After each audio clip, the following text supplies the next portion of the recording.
बहुत समय पहले की बात है। एक छोटा सा स्टेशन था।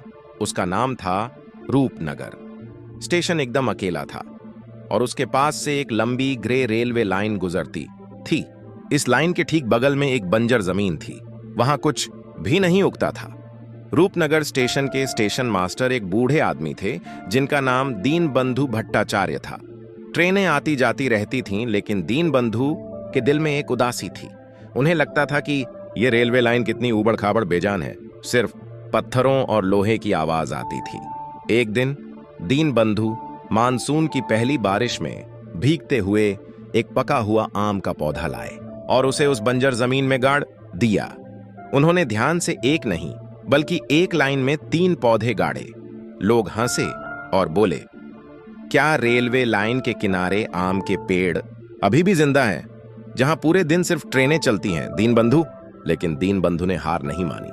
ट्रेन के शोर, कोयले के धुएं और यात्रियों की भीड़ के बावजूद वह हर सुबह और शाम पेड़ों को पानी देते थे।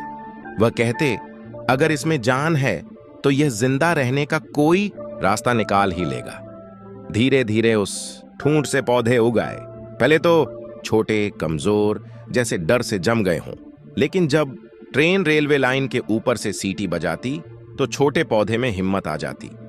ट्रेन की स्पीड से उसके पत्ते कांपते और दीनबंधु कहते, सुनो, वे तुम्हें आगे बढ़ने के लिए कह रहे हैं। साल बीत गए। दीनबंधु तब तक रिटायर हो चुके थे, लेकिन उनके लगाए पेड़ बड़े हो गए थे।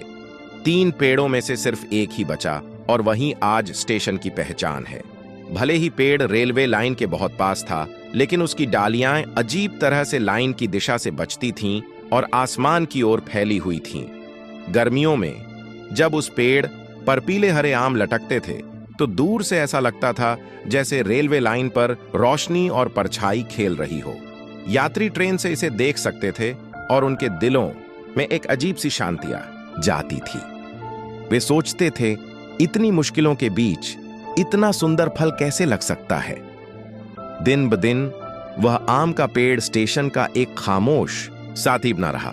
भले ही ट्रेन के यात्रियों को आम नहीं मिलते थे, लेकिन उसकी हरी छाया और पके आमों की मीठी खुशबू उनके सफर की थकान दूर कर देती थी।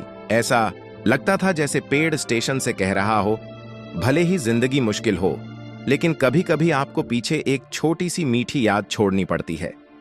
लोग अब रूपनगर स्टेशन को दीनबंधु के आम के पेड़ के नाम से जानते हैं, और उस रेलवे लाइन के पास खड़ा आम का पेड़ आज भी साबित करता है कि जहां देखभाल के बीज गिरते हैं, वहां जिंदगी को एक नया रास्ता